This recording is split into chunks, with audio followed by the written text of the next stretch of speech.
ज्ञान हे दुहेरी शस्त्र आहे. लोककल्याणाच्या तळमळीने जो ग्रंथ लिहितो तो खरा ग्रंथकार होय. वाचनात आलेले आचरणात आणून जो लोकांना सांगतो तो खरा वक्ता होय. आणि सांगितलेले जो आचरणात आणतो तोच खरा श्रोता आणि साधक होय. अलीकडे ज्ञानप्रसाराची अनेक साधने उपलब्ध आहेत. त्यामुळे नको त्या ज्ञानाची विस्तार झपाट्याने होत आहे. ज्ञान हे एक प्रकारचे दुहेरी शस्त्र आहे. कोणत्याही ज्ञानाचा बरा वाईट उपयोग तो करणाऱ्यावर अवलंबून असतो. ज्ञान हे मुळात पवित्र आहे. जे ज्ञान नीती आणि धर्म याच्या पायावर उभे असते ते जास्त प्रभावी ठरते. सर्वांचे एकमेकावर प्रेम वाढेल आणि सर्वजण एकत्र येतील असे ज्ञान असावे. श्रीमंत गरीब, विद्वान अशिक्षित, लहान थोर, स्त्री पुरुष या सर्वांना एकमेकाबद्दल प्रेम, आदर आणि आपुलकी वाढेल असे ज्ञान व्यक्त केले पाहिजे. द्वेष, मत्सर वाढतील, नीतिधर्माला फाटा येईल असे ज्ञान पुस्तकात नसावे. विद्वान शास्त्रज्ञ नवीन शोध लावून जगाला स्वार्थी आणि लोभी बनवितात आणि त्यामुळे सर्वनाश होतो.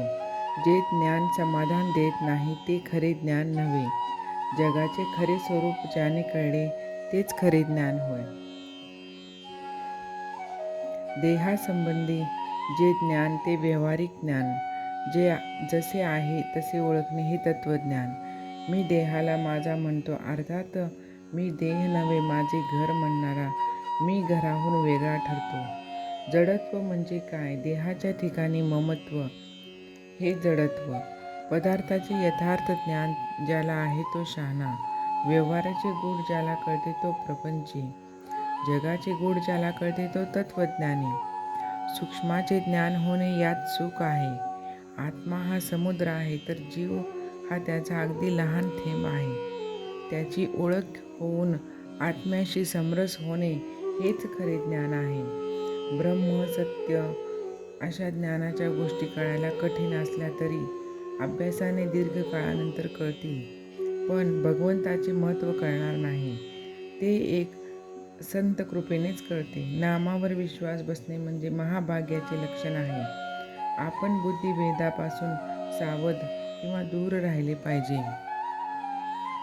संत वचनावर विश्वास ठेवून अखंड भगवंताचे नामस्मरण करावे, त्यानेच समाधान मिळते. ज्या ग्रंथाच्या श्रवणाने भगवंताविषयी प्रेम उत्पन्न होते, ज्याच्या योगाने विरक्ती उत्पन्न होते, अनितीचे वर्तन टाकून नीतिमार्ग, धर्ममार्ग ह्याचा अवलंब करावासा वाटतो, ते सद्ग्रंथ उदाहरणार्थ ज्ञानेश्वरी, दासबोध, नाथ भागवत हे ग्रंथ सदोदित वाचून त्यांचे मनन करणे हेच फार जरुरीचे आहे. त्याने अंधारामध्ये वाट चालत असताना एक क्षणभरच वीज चमकते, परंतु त्यामुळे पुढचा सगळा रस्ता आपल्याला दिसतो. त्याचप्रमाणे मनापासून भगवंताचे स्मरण केले तर पुढच्या मार्गाचे आपल्याला आपोआप ज्ञान होते. तू जे देशील ते मला आवडेल असे आपण भगवंताला सांगावे आणि भगवंताचे अखंड नामस्मरण करावे. यापेक्षा भगवंताच्या जवळ जायला दुसरा मार्ग कोणता असणार? ज्याच्यावर भगवंताची खरी कृपा झाली ते भगवंतापासून कसे वेगळे राहणार? त्याचे विस्मरण होऊ देत नाहीत. त्यांच्या स्मरणात राहणे, त्यांच्या नामात राहणे त्यातच त्यांचे खरे समाधान आणि सुख आहे.